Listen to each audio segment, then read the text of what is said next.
the School of Journalism and Mass Communication at the University of North Carolina at Chapel Hill. This is Carolina Week.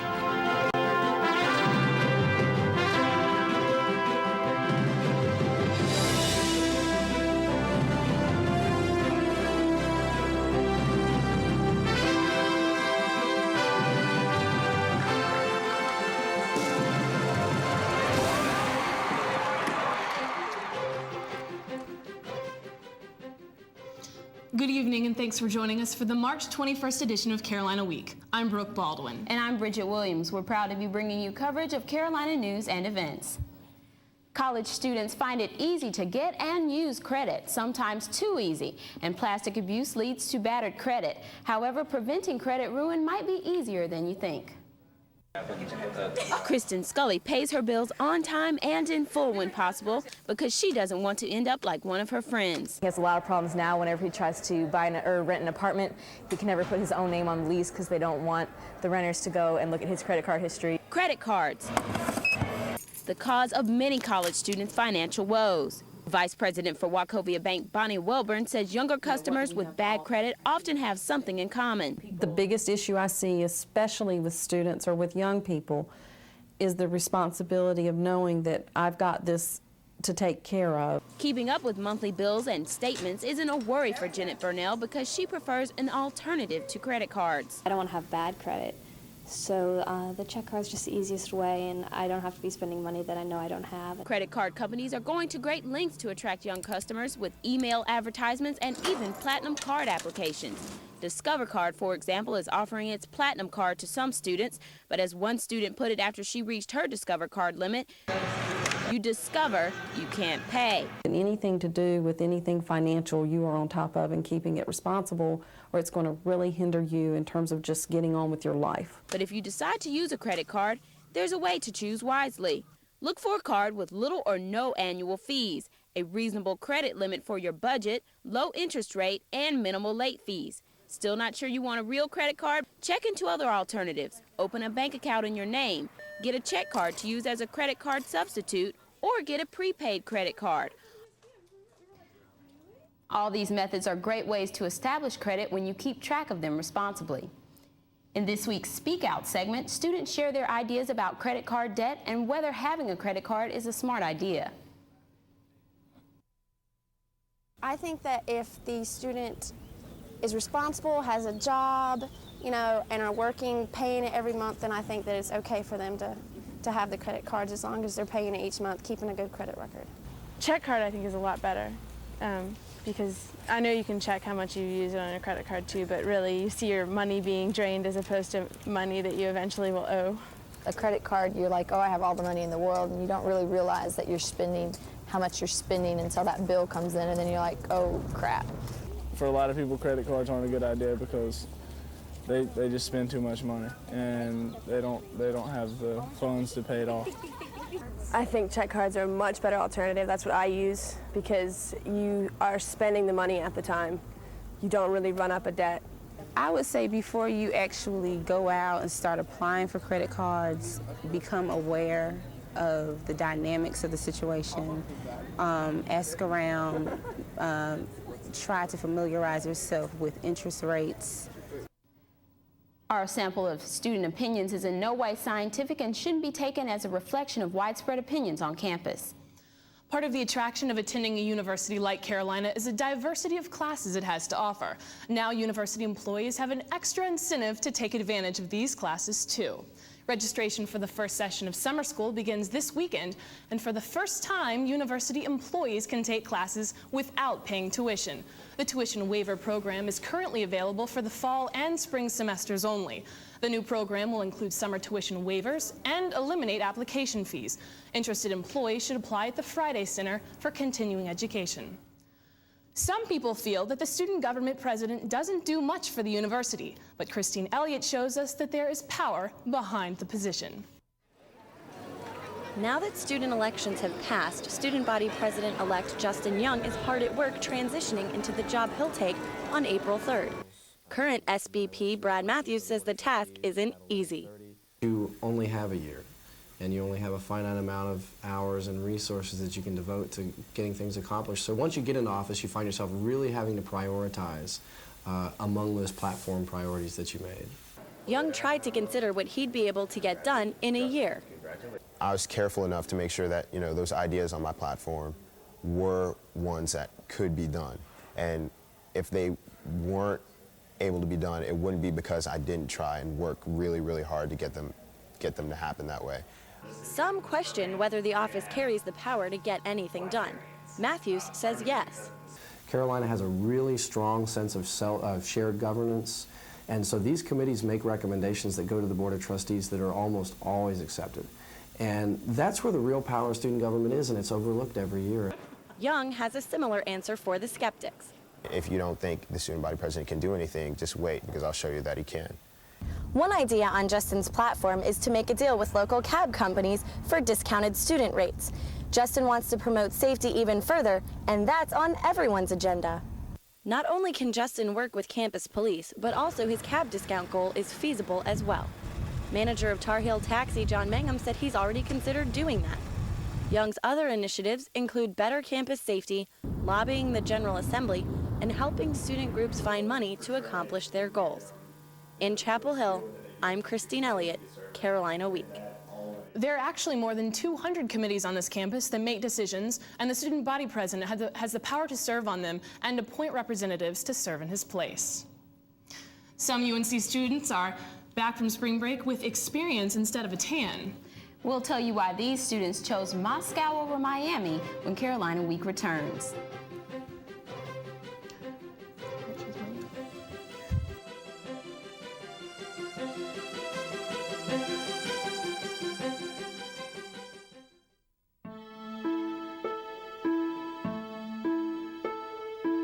I'm principal of a new kind of public school.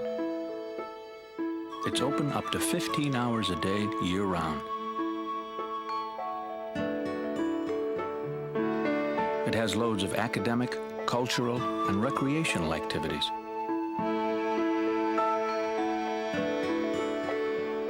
We have medical and dental services right here. Our teachers have more time to teach. Our students are better prepared to learn.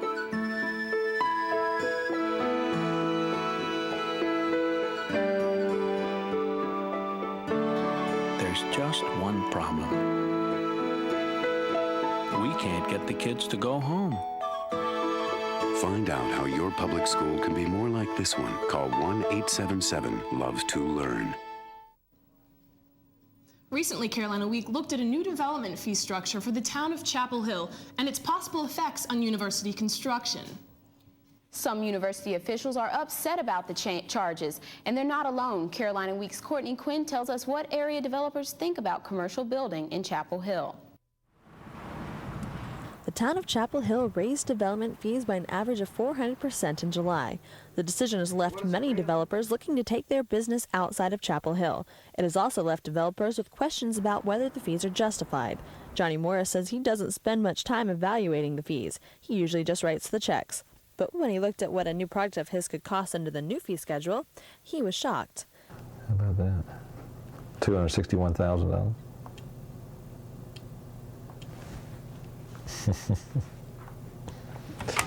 And you wonder how you get it, how does it work, huh? According to developer Runyon Woods, the town's development review system doesn't work.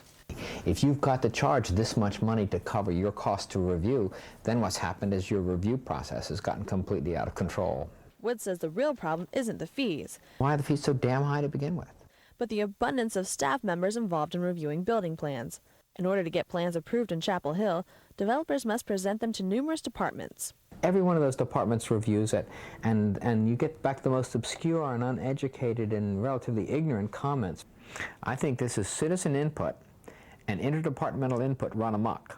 He faced problems when trying to get approval to expand 411 West, a restaurant he built more than a decade ago. A member of the Public Works Department insisted that these planters be removed and the sidewalk expanded. Wood successfully appealed the request, but even after the planning department said the planters could stay, staff members in different departments argued about the decision for weeks. I guess the square foot cost of each of those planters in terms of staff review time is going to turn out to be absolutely enormous.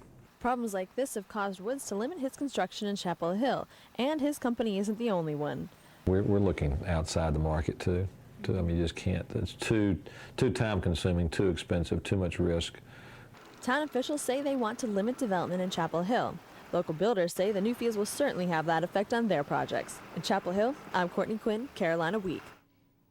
Chapel Hill Town Council members still disagree as to whether these development fees are appropriate.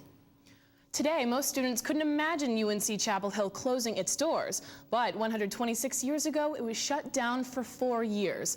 On Tuesday, the Chapel Hill Historical Society remembered the university's struggle during Reconstruction and the woman who struggled on behalf of Carolina.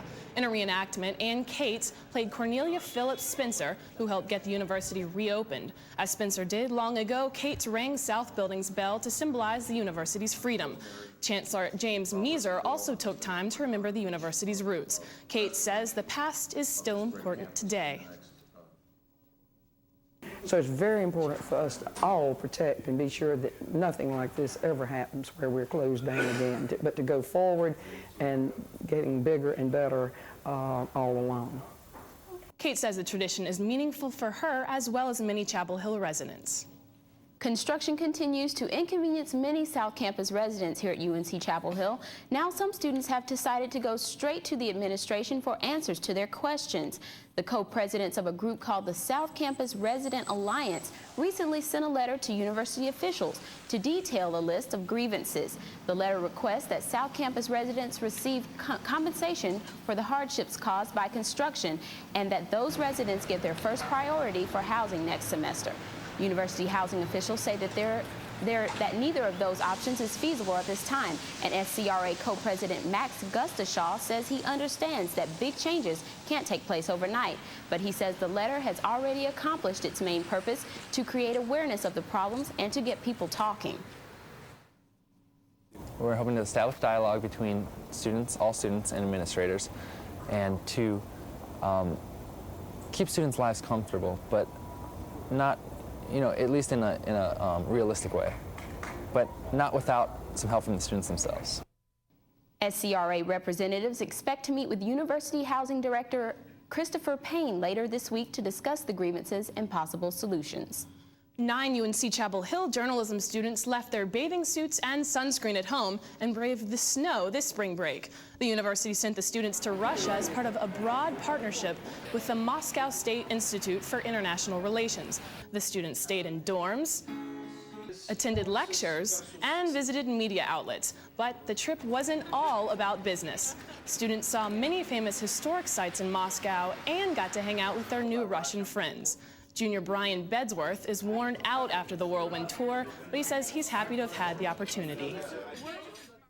I feel just really, really grateful that I got to go on such an incredible trip. And I feel like I've learned more about the world and my fellow man. And I feel great. I feel really tired too, but that's another story. Spring breaks for Carolina students are often filled with days on the beach, nights in the clubs, and pina coladas you can drink. But for at least one group of Carolina students, this wasn't the case. In fact, they would have been happy if they just had some running water. Carolina Week's Paige Crawford tells us how these alternative spring breakers spent their week off.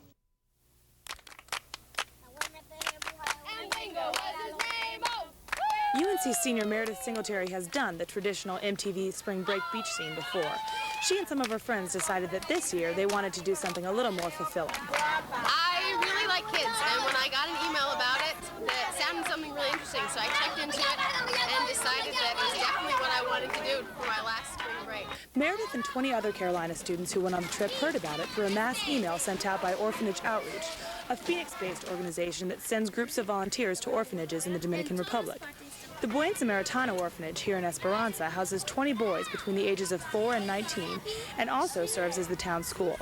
Carolina junior Megan Thor liked the trip so much last year, she decided to come back again. And it's so rewarding because we can tell from being back here just like 2 days that they already remember the words that we taught them last year. We taught them the word jump, and we said jump, and they jumped. As well as teaching English in the classroom, volunteers did landscaping work and other general maintenance around the orphanage grounds, and they sorted through and distributed the tons of donations brought in. They even built a wall the length of a football field around the property. Volunteers raised over $1,200 for the week, which pays for all their expenses and projects like this, a new storage facility for the orphanage. While this may not be the typical spring break, participants say they would never trade this experience for another. We could be in Cancun or on a cruise or maybe in Europe, but this is much better because I feel like we're giving something back to the community. And volunteers do give a lot to this community. But with the experiences they have here, they feel like they end up taking away a lot more than they could ever give. In Esperanza, the Dominican Republic, I'm Paige Crawford, Carolina Week. Participants on this trip say every student should go on some type of alternative spring break at least once. It's been a cold and gray week back from spring break. And certainly a wet way to enter the spring. Yes, it certainly has been. Despite the weather, though, it is spring. Spring has officially sprung, but do you know when it actually started? The weather question this week is, when does spring officially begin each year? Is it A, on sunrise, March the 21st, B, at midnight on March 20th, C, when the sun is directly aligned over the equator, or D, when an egg can be balanced on one end? I'll be back after the break with your answer and your weekend forecast.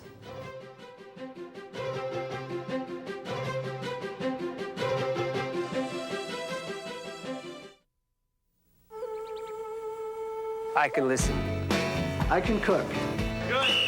I can coach. Kids with something to do are less likely to do drugs. I can drive. I can paint. I can dance. A little of your time can make a lifetime of difference. I can read. I can help. You can help. Call toll-free 1-877-KIDS-313 to find out about community drug prevention programs. I can keep a kid off drugs. North Carolina is where the wonders never cease. It's where visitors and residents alike can be touched by these things and always remember the embrace of clouds around a mountain peak, sparkling water forever in a hurry, a bridge less traveled, an enchanted wetland forest, and the place where the sun meets the sea.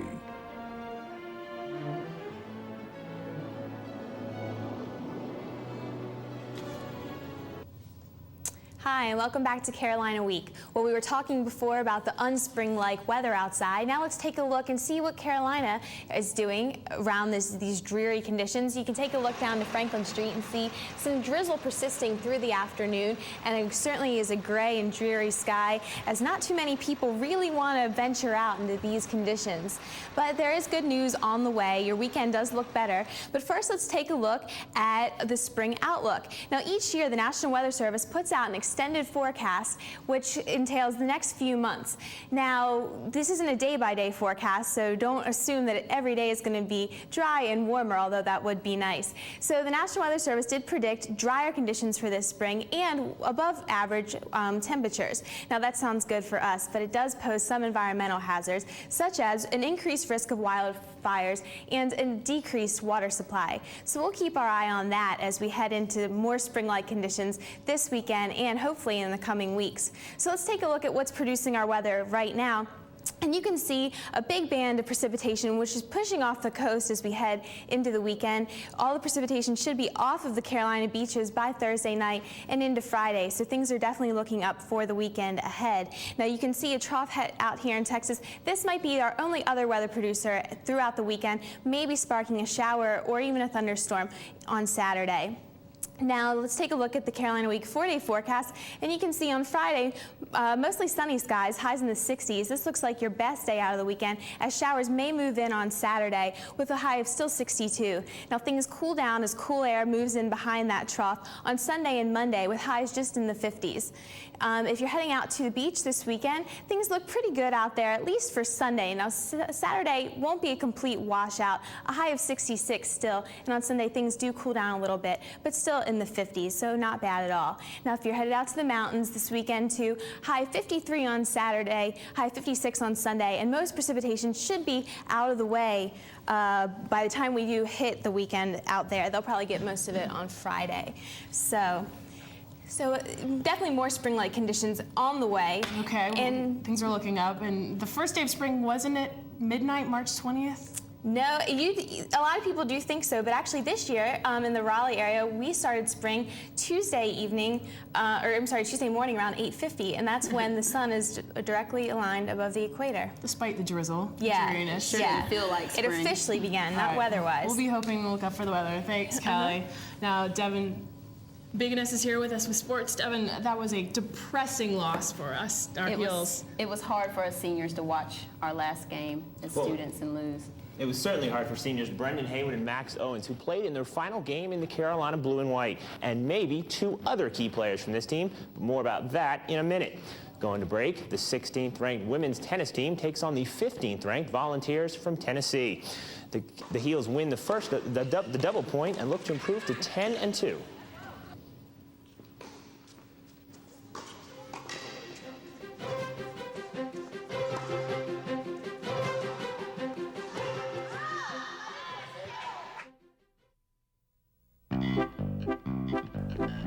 Hey, there are a lot of ways we can help our community. Spending our money in Orange County, whether it's filling up the car or shopping at local businesses, helps maintain our roads, improves our children's schools, and creates jobs. Spending your money locally helps us all in a big way. So remember, shop Orange first.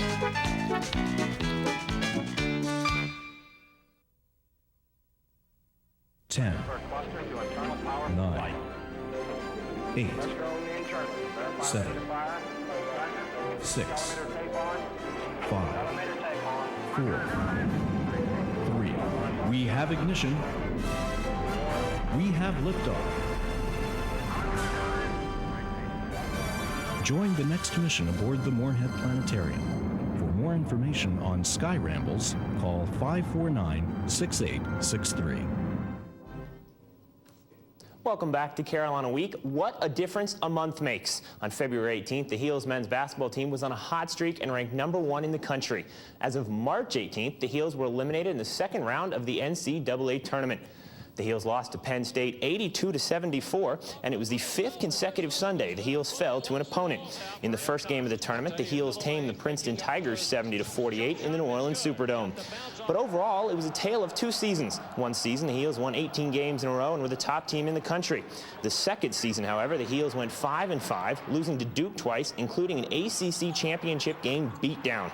Many theories exist as to what happened, but one thing is certain: the Heels are disappointed about finishing the season earlier than previously expected. Season's over. I mean, I think that says it all right there. I mean, just to come in here and, sitting here in silence, it's kind of eerie feeling. Everybody want to win, and we know if one lose, you out. I mean, but the guys, like I said, this it for me and Brendan and a couple more guys have seen. Joseph Forte would be one of the key returning players for next year's team, but recent rumblings suggest that Forte is thinking about jumping to the NBA.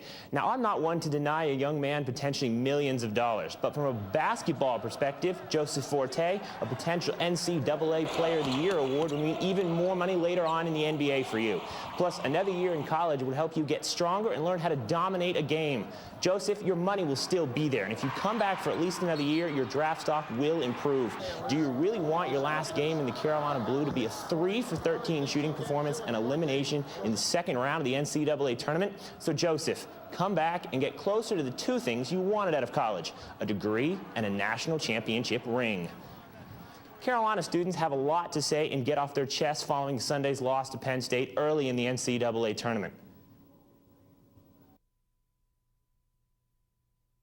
We were playing well, and then we just thought that we're unbeatable, that we're unstoppable, that we're Carolina, and then, after losing to Clemson, we just kind of got deflated. We never rebounded back from that loss. We had like 18 or 19 wins in a row, the biggest winning streak in the nation, and we lost to a team that was not very good, and it was just downhill after that, and our confidence was shattered, I think. It looked like they weren't even into the game. They were just playing to be playing, like there was no enthusiasm, no spirit, no feeling, no nothing. So personally, I don't understand what happened. I don't think we had a lack of enthusiasm in the game against Penn State. I don't see how anyone could in the NCAA tournament, but it definitely seemed like in the ACC championship, we didn't give it all we had. We kind of rolled over. I don't know, I think it could have been more team as opposed to individual, but, you know, that's the way the ball bounces sometimes. Even though the Carolina field hockey team finished its season in late November, some current and former UNC players are serving their country on the U.S. field hockey team. 6 of the 18 players on the first ever America's Cup team are Tar Heels. The squad made the finals of the tournament in Jamaica before losing on Sunday to Argentina 4-1. Both Amy Tran and Abby Martin played on the U.S. team and will return to Carolina next season. One of the premier championships in college gymnastics comes to Chapel Hill.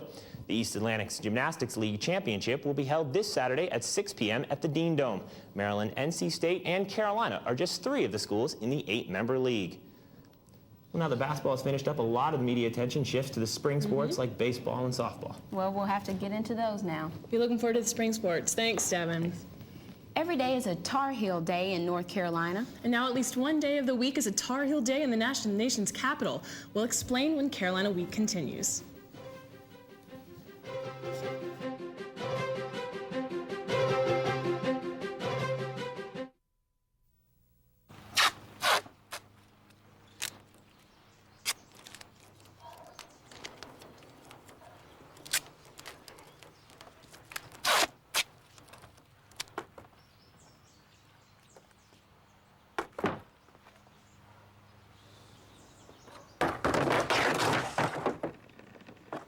There is a better way to have fun with history.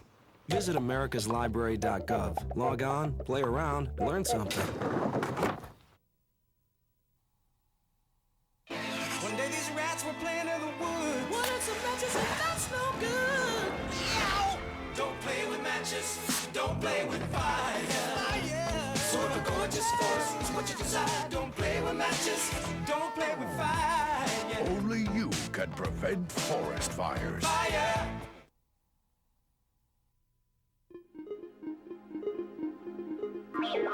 When it comes to babies, appearances can be deceiving. Look at this brainwave.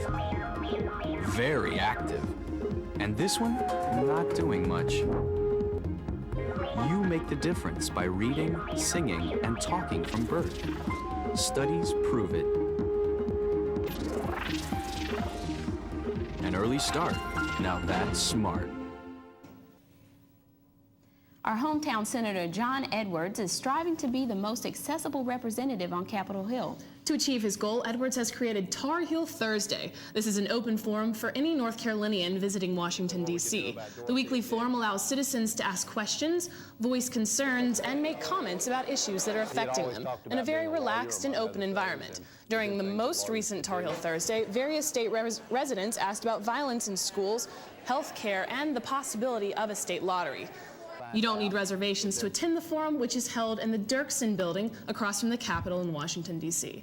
So it's really a great opportunity for North Carolinians to just talk about their own needs. And just take a more active role. Exactly. That does it for this week's edition of Carolina Week. Thank you for joining us, and be sure to come back next week. Until then, have a good night and a good week. Good night. If you have a story idea, contact Carolina Week at 843-8292. You can also visit us online at ibiblio.org/CW. If you have questions about this program, write Carolina Week at Campus Box 3365, UNC-Chapel Hill, North Carolina, 27599.